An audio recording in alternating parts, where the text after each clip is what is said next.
পঞ্চম শ্রেণী বৃত্তি পরীক্ষার সুযোগ অংশগ্রহণ করা না দেওয়ায় এজন্য মানববন্ধন আমাদের। প্রাইমারি লেভেলে সরকারি বৃত্তি পরীক্ষা দেওয়া হবে না, এটা সরকার নির্দেশনা দিয়েছে। তাই আমরা মানববন্ধনে নেমেছি যে কেন এই বৈষম্য হবে, আমাদের এই বৈষম্য দূর করা হোক, আমাদের স্টুডেন্টকে পরীক্ষা দেওয়ার অনুমতি দেওয়া হোক।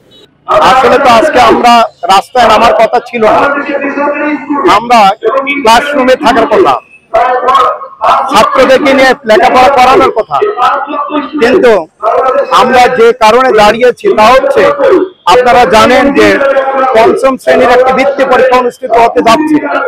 এই বৃত্তি পরীক্ষায় সরকার ঘোষণা দিয়েছে শুধুমাত্র প্রাইমারির ছাত্রছাত্রীরা অংশগ্রহণ করতে পারবে, সেখানে কোনো কিন্ডারগার্টেনে অংশগ্রহণ করতে পারবে না এবং অন্যান্য শিক্ষা প্রতিষ্ঠানগুলো অংশগ্রহণ করতে পারবে না। আমরা মনে করি এটা বৈষম্য। বাংলাদেশে বৈষম্য কোন স্থান নেই, বৈষম্যকে আমরা বিগত 5 তারিখ আমরা বিদায় করে দিয়েছি। আমরা আজকে এখানে দাঁড়িয়েছি বৈষম্যের বিরুদ্ধে। এরকম বৈষম্য বাংলাদেশ সারা বিশ্বের মানুষ জানে। মাত্র 1 বছর আগে বৈষম্য বিরোধী আন্দোলন করে আমরা একটি স্বৈরাচার সরকারকে হটিয়েছি। এখন সেই বৈষম্যহীন বাংলাদেশে নতুন করে এই সরকার আবার বৈষম্যের বিরুদ্ধে আমাদেরকে ঠেলে দিচ্ছে। আমাদের কিন্ডারগার্টেন স্কুল সারা বাংলাদেশে প্রায় 65,000 কিন্ডারগার্টেন স্কুল রয়েছে। এই স্কুলগুলোতে লক্ষ লক্ষ শিক্ষার্থী রয়েছে। এই শিক্ষার্থীদের মধ্যে পঞ্চম শ্রেণীর শিক্ষার্থীরা সরকার নতুন পরিপত্র জারি করেছে যে এই পঞ্চম শ্রেণীর শিক্ষার্থীরা কিন্ডারগার্টেনে যারা পড়ে তারা এখানে বৃত্তি পরীক্ষায় অংশ নিতে পারবে না। আমরা এই বৈষম্য মানি না। আমরা এই বৈষম্যের বিরুদ্ধে আজকে এই মানববন্ধনে দাঁড়িয়েছি। আজকে শুধুমাত্র আমরা শিক্ষা প্রতিষ্ঠানের শিক্ষকরা এখানে দাঁড়িয়েছি। যদি আমাদের দাবি সরকার না মানে তাহলে আমরা পরবর্তীতে শিক্ষক, অভিভাবক এবং ছাত্রছাত্রীদেরকে নিয়ে রাস্তায় নামতে বাধ্য হব। সরকার যেন আমাদেরকে এই বাধ্য না করেন। তারা যে পরিপত্র জারি করেছে এখানে 75% শিক্ষার্থী একটা ক্যান্টনমেন্ট পাবলিক স্কুল কলেজের পঞ্চম শ্রেণীর 600 ছাত্র লেখাপড়া করে।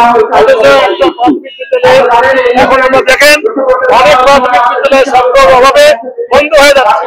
আমরা জানি সরকার ইদানিং 50টি প্রতিষ্ঠান একীভূত করার জন্য সিদ্ধান্ত নিয়েছে। কিন্তু ছাত্ররা হবে, যেখানে ছাত্র নাই সেখানে মেধাবীরা থাকবে, যেখানে ছাত্র আছে সেখানে মেধাবীরা থাকবে। সে কারণে আমাদের কথা হচ্ছে মেধাবীদের মেধার মূল্যায়ন করতে হবে, তাদের মেধার শিক্ষা দিতে হবে। পঞ্চম শ্রেণীর বৃত্তি পরীক্ষা পঞ্চম শ্রেণীতে মেধাবী শিক্ষার্থীদের অধিকার এবং তাদের স্বীকৃতি, এই স্বীকৃতি থেকে তারা বঞ্চিত না হয়। বৃত্তি পাওয়া, বৃত্তি পাওয়াটাই বড় কথা নয়। যারা বৃত্তি পেয়েছে তাদের মূল্যায়ন হয়েছে, সরকারের স্বীকৃতি দেওয়া হচ্ছে, এতে যারা মেধাবী তারা আরো উৎসাহ বোধ করবে।